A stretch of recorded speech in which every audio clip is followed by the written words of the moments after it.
Shalom saudara-saudara yang terkasih dalam Tuhan Yesus Kristus, selamat pagi. Renungan kita pada hari ini diambil dari Markus pasal yang ke-9, ayat 14 sampai yang ke-29.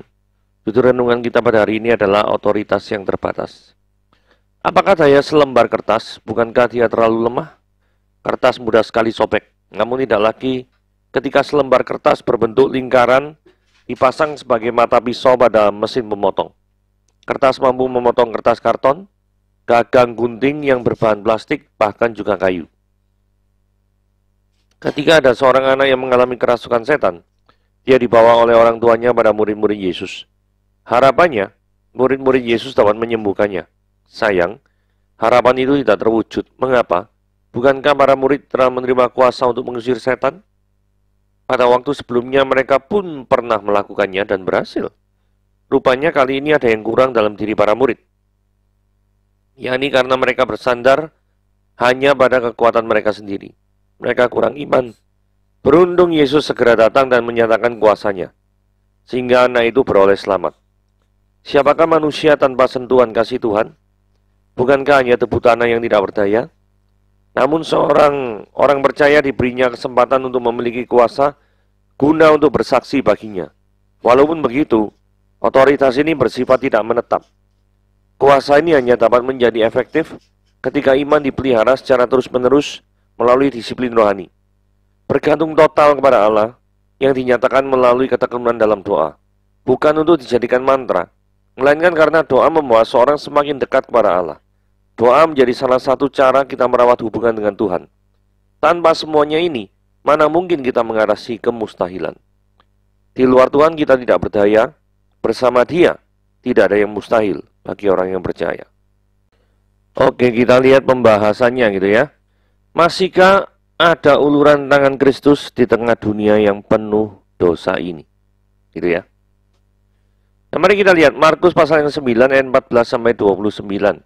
Ketika Yesus, Petrus, Yakobus dan Yohanes kembali pada murid-murid lain, mereka melihat orang banyak mengerumuni murid-murid itu dan beberapa ahli Taurat sedang mempersoalkan sesuatu dengan mereka. Pada waktu orang banyak itu melihat Yesus, tercenganglah mereka semua dan bergegas menyambut Dia. Lalu Yesus bertanya pada mereka, "Apa yang kamu persoalkan dengan mereka?" Kata seorang dari orang banyak itu, "Guru, anakku ini kubawa kepadamu karena dia kerasukan roh yang membisukan dia. Dan setiap kali roh itu menyerang dia, roh itu membantingnya ke tanah. Lalu mulutnya berbusa, giginya berkertakan, dan tubuhnya menjadi kejang. Aku sudah minta pada murid-muridmu supaya mereka mengusir roh itu, tetapi mereka tidak dapat." Maka kata Yesus pada mereka, "Hai angkatan yang tidak percaya, berapa lama lagi aku harus tinggal di antara kamu? Berapa lama lagi aku harus sabar terhadap kamu? Bawalah anak itu kemari." Lalu mereka membawanya kepadanya. Waktu roh itu melihat Yesus, anak itu segera digoncang-goncangnya, dan anak itu terpelanting ke tanah dan terguling-guling, sedang mulutnya berbusa. Lalu Yesus bertanya kepada ayah anak itu, "Sudah berapa lama dia alami ini?" Jawabnya, "Sejak masa kecilnya. Dan seringkali roh itu menyeretnya ke dalam api ataupun ke dalam air untuk membinasakannya. Sebab itu jika engkau dapat berbuat sesuatu, tolonglah kami dan kasihanilah kami." Jawab Yesus, "Katamu jika engkau dapat, tidak ada yang mustahil bagi orang yang percaya." Segera ayah anak itu berteriak, "Aku percaya, tolonglah aku yang tidak percaya ini." Ketika Yesus melihat orang banyak semakin datang berkerumun, Dia menegur roh jahat itu dengan keras, katanya, "Hai kau roh yang menyebabkan orang ini menjadi bisu dan tuli, aku memerintahkan engkau keluarlah daripada anak ini, dan jangan memasukinya lagi." Lalu keluarlah roh itu sambil berteriak, mengoncang-oncangkan anak itu dengan hebatnya. Anak itu kelihatannya seperti orang mati, sehingga banyak orang yang berkata, "Ia sudah mati." Tetapi Yesus memegang tangan anak itu dan membangunkannya, lalu ia bangkit berdiri. Ketika Yesus sudah di rumah dan murid-muridnya sendirian dengan Dia, bertanyalah mereka, "Mengapa kami tidak dapat mengusir roh itu?" Jawabnya kepada mereka, "Jenis ini tidak dapat diusir kecuali dengan berdoa." Nah, ini mari kita lihat suatu keadaan yang kontras. Maksudnya gini ya, di dalam ayat 14, ketika Yesus, Petrus, Yakobus, dan Yohanes kembali kepada murid lain. Nah, ini jadi pertanyaannya. Mereka memang kembali dari mana? Mereka itu mengalami peristiwa transfigurasi Yesus Kristus. Yesus Kristus dimuliakan di atas gunung bersama adanya penampakan Musa dan Elia. Sehingga normalnya kalau sebagai seorang murid yang melihat peristiwa yang extraordinary itu ya, yang luar biasa itu, maka suasana hati daripada ketiga murid ini pasti akan sangat gembira sekali. Betul ya? Tapi situasi yang sangat gembira sekali ini tidak bertahan lama. Karena begitu mereka turun gunung, mereka melihat ada orang banyak mengerumuni, terus ahli Taurat datang. Terus kemudian ada murid-murid yang ada di sana, dan ada 3 pihak ya, melibatkan para murid. Terus kemudian ada orang-orang itu, ahli Taurat. Kemudian ada orang banyak juga.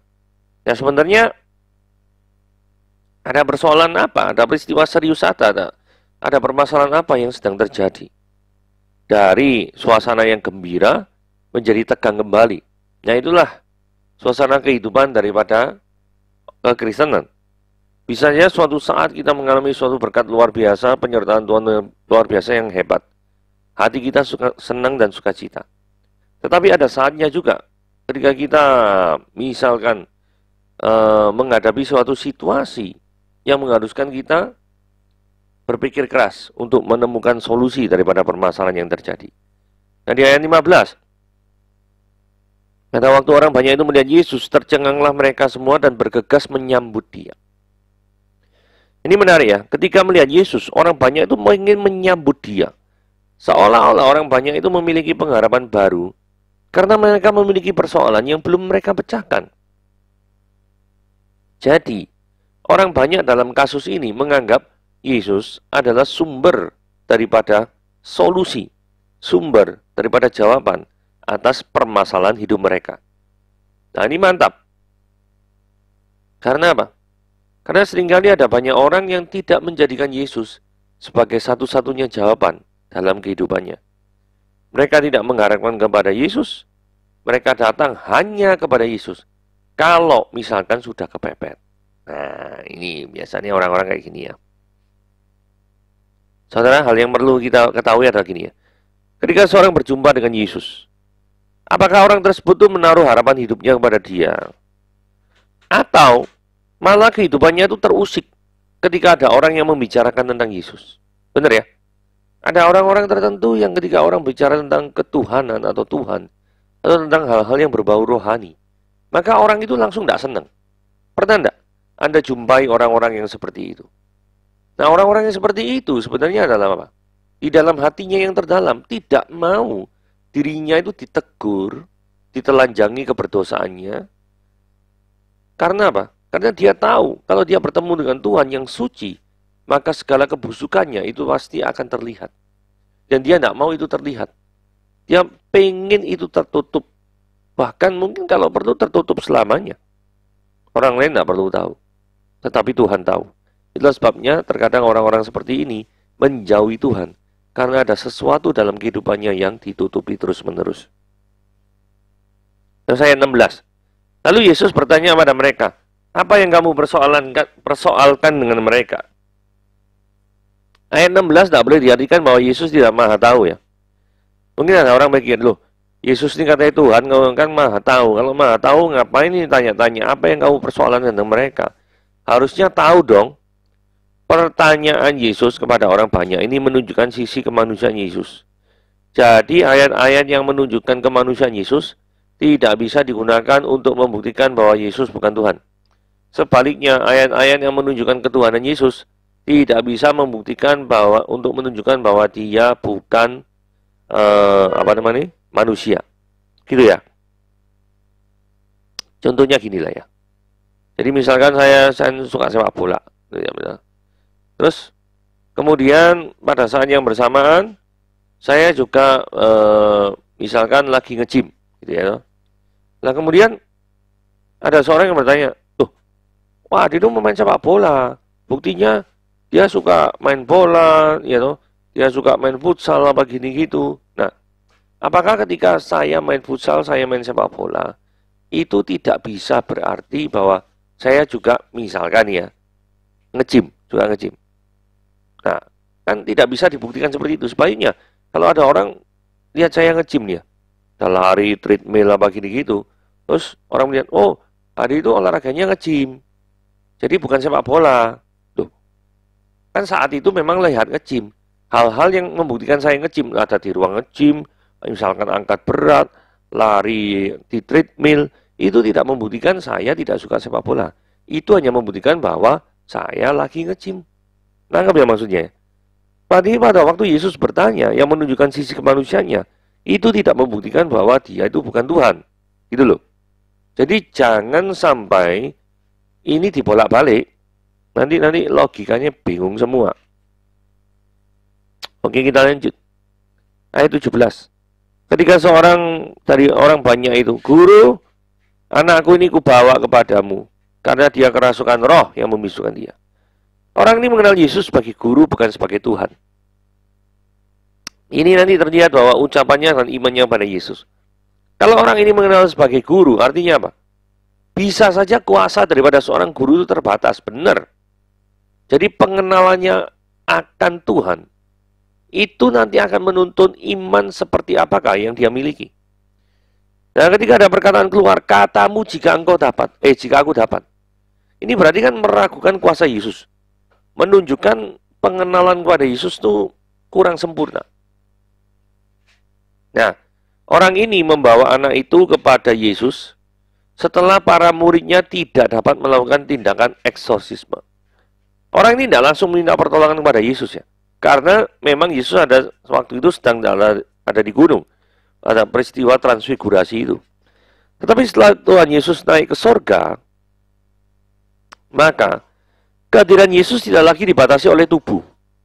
Tapi kita bisa minta pertolongan kepada Yesus sebagai top prioritas jika kita mengalami persoalan. Karena dia sudah tidak dibatasi ketika dia masih ada di dunia ini oleh tubuh jasmani. Artinya apa? Artinya gini ya, memang wajar waktu orang ini membawa anak itu kepada muridnya, murid Yesus, bukan kepada Yesus langsung. Kenapa? Karena tubuh jasmani Yesus memang ada di gunung. Tapi setelah zaman sekarang ini, maka yang terjadi adalah kita harus membawa segala persoalan kepada Kristus sebagai yang utama gitu ya. Jangan menjadikan Kristus itu sebagai pilihan terakhir ketika Anda sedang menghadapi persoalan. Permasalahannya ada di sana, ya.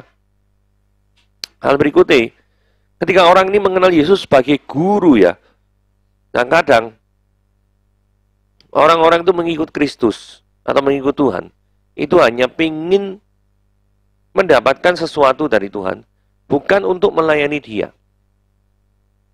Ada orang mungkin bertanya, siapakah Yesus yang kamu kenal ini?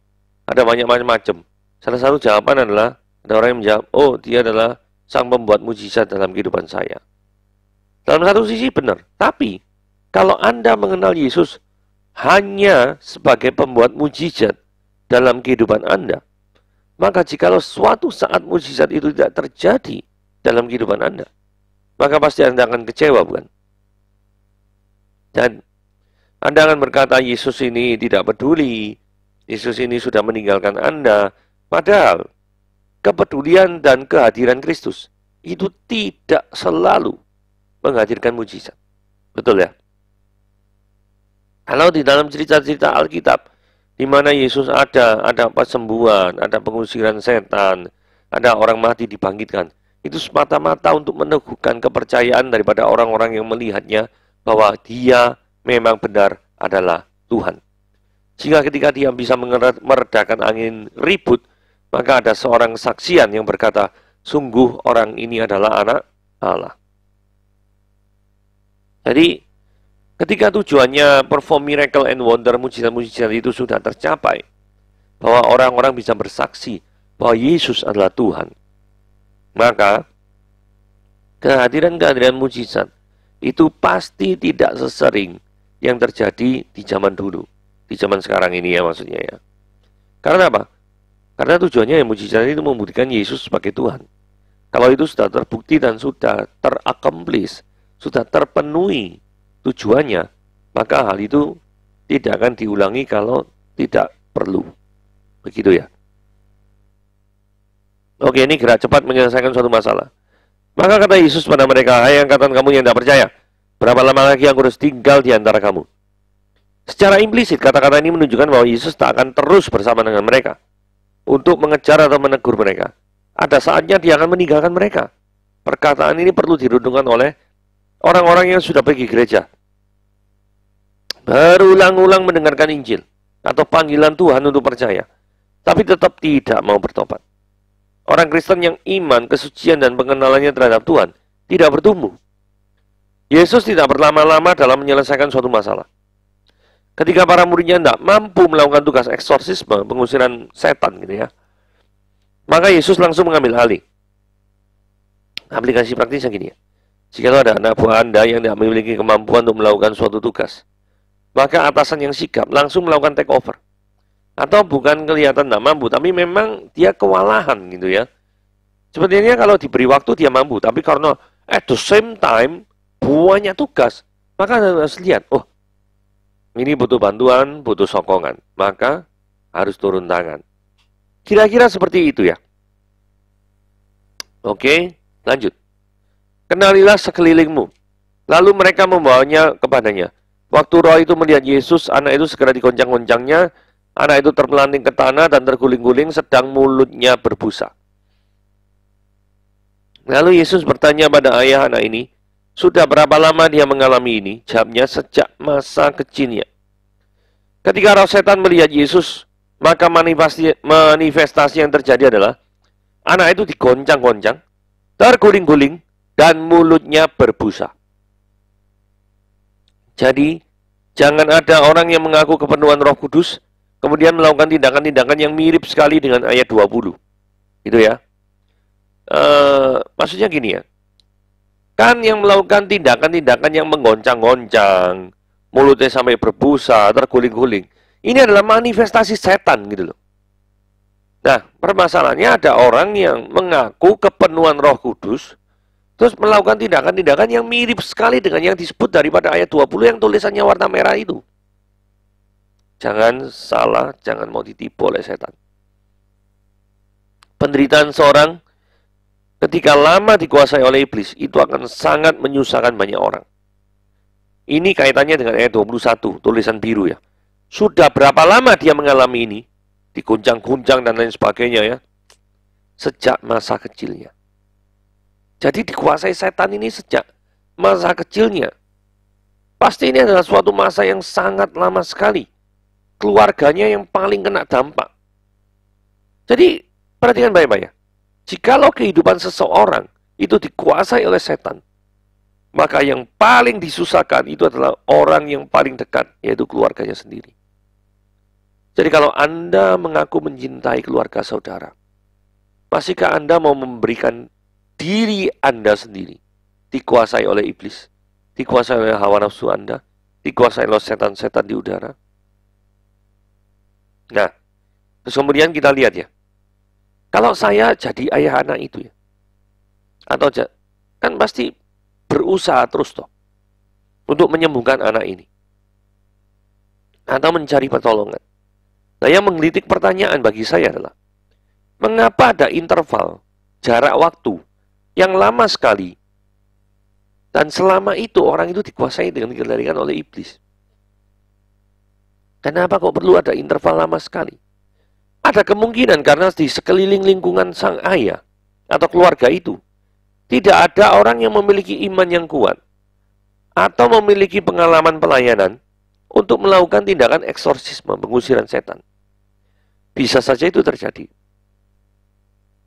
Nah, saudara, ini bisa lihat ya, lingkungan di mana kita berada itu sangat terpengaruh atau sangat berpengaruh terhadap kehidupan rohani kita. Kalau kita hidup di lingkungan-lingkungan yang apa ya, istilahnya itu jahat atau tidak mengenal Tuhan, maka kita juga tidak akan memiliki situasi yang kondusif untuk mencari Tuhan. Karena lingkungan kita semuanya itu sendiri-sendiri, individualis, tidak peduli terhadap kekristenan, tidak peduli pada ketuhanan, tidak peduli pada apapun.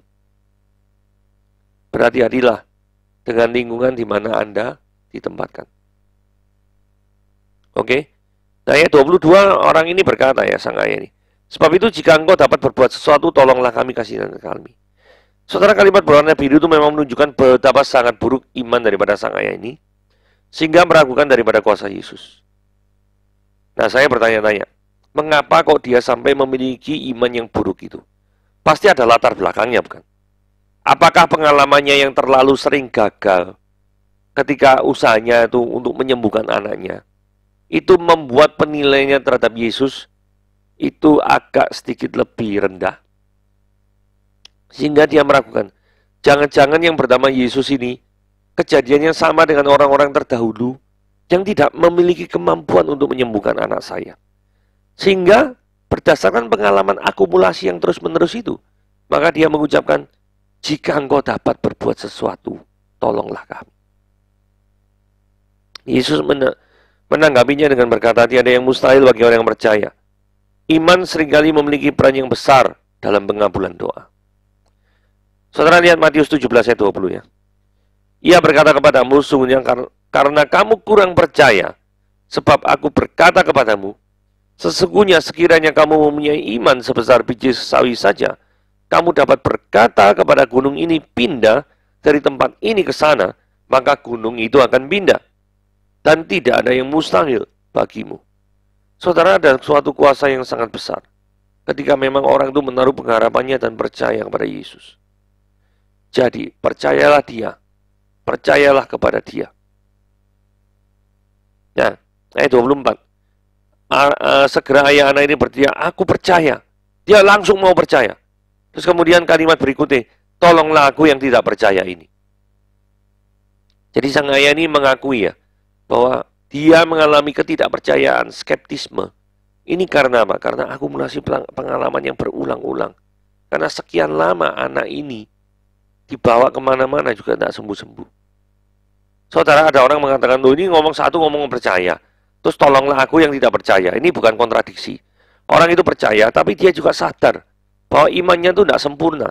Iman di sini itu bukan menunjukkan pada saving faith, iman yang menyelamatkan, tapi pada iman untuk terjadinya suatu mujizat. Tapi sekalipun imannya tidak sempurna, doanya toh dikabulkan. Tuhan tidak menuntut iman yang sempurna. Jadi kalau bisa berdoalah dengan iman. Tapi kalau tidak bisa, sekalipun saudara ragu-ragu, tetaplah berdoa. Orang itu punya keraguan-raguan. Tapi bagusnya dia dengan tulus menyatakan hal itu kepada Tuhan. Dan dia minta tolong pada Tuhan. Supaya membebaskan dirinya dari keraguan-raguan itu. Jikalau saudara berdoa, berdoalah dengan tulus. Jangan mengatakan bahwa kepada Tuhan saudara percaya, kalau sebetulnya saudara tidak percaya atau ragu-ragu.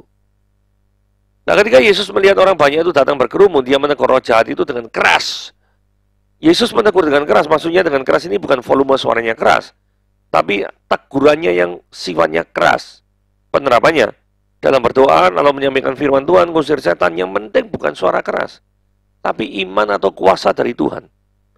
Kuasa Tuhan yang sangat dahsyat itu menjadi kunci jawaban atas segala permasalahan yang dihadapi oleh orang ini. Jikalau seorang dikuasai terus oleh iblis, janganlah heran kalau kehidupanmu akan hancur berantakan. Begitu ya. Karena apa? Kalau roh itu tidak keluar, ayat 26, ini selalu bisa membuat anak ini menggoncang-goncangkan anak itu, kemudian mulutnya keluar busa. Anak itu kelihatannya seperti orang mati, sampai seperti itu loh. Ini akibat daripada orang yang terlalu lama dikuasai oleh dosa. Kayak orang mati. Sehingga banyak orang berkata dia sudah mati. Loh, seperti itu. Tidak ada kehidupan bagi orang yang hidupnya dikuasai oleh iblis.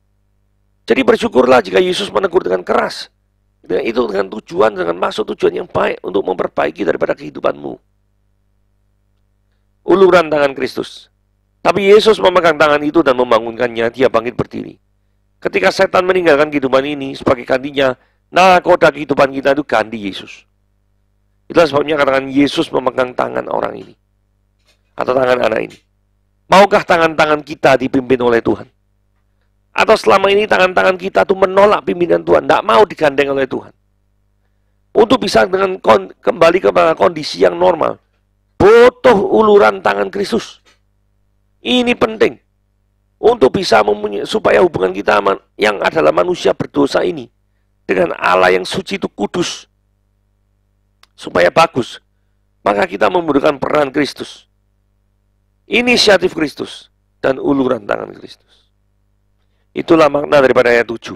Ketika Yesus memegang tangan anak itu dan membangunkannya. Bukan merebahkannya, bukan menjomplangannya, mendorongnya, bukan.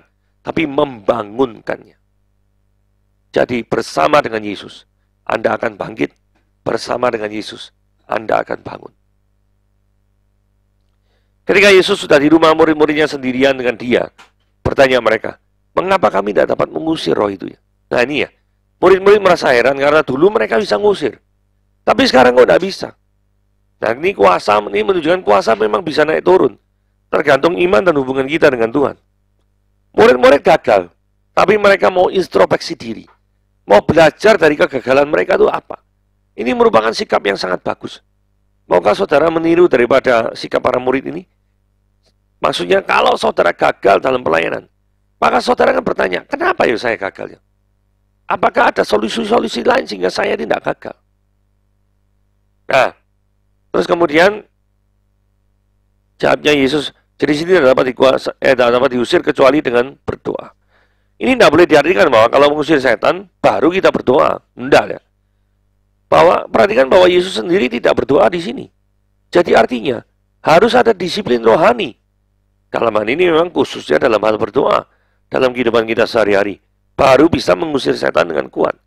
Jadi jelaslah bahwa murid-murid tidak bisa mengusir setan jenis ini. Karena mereka kurang disiplin dalam kehidupan doa mereka. Saudara, mengapa kok Yesus tak berdoa? Karena dalam hal ini, Yesusnya sendiri adalah sumber kekuatan dan sumber kuasa. Itu loh ya. Sehingga dia tidak perlu untuk berdoa. Dan ini semakin menunjukkan bahwa dia adalah Tuhan. Karena kalau dia bukan Tuhan, pasti dia akan memohon kuasa. Tapi dia itu perintahkan langsung tanpa berdoa. Dan kuasanya itu lebih besar daripada setan-setan itu. Itulah renungan kita pada hari ini. Tuhan Yesus memberkati.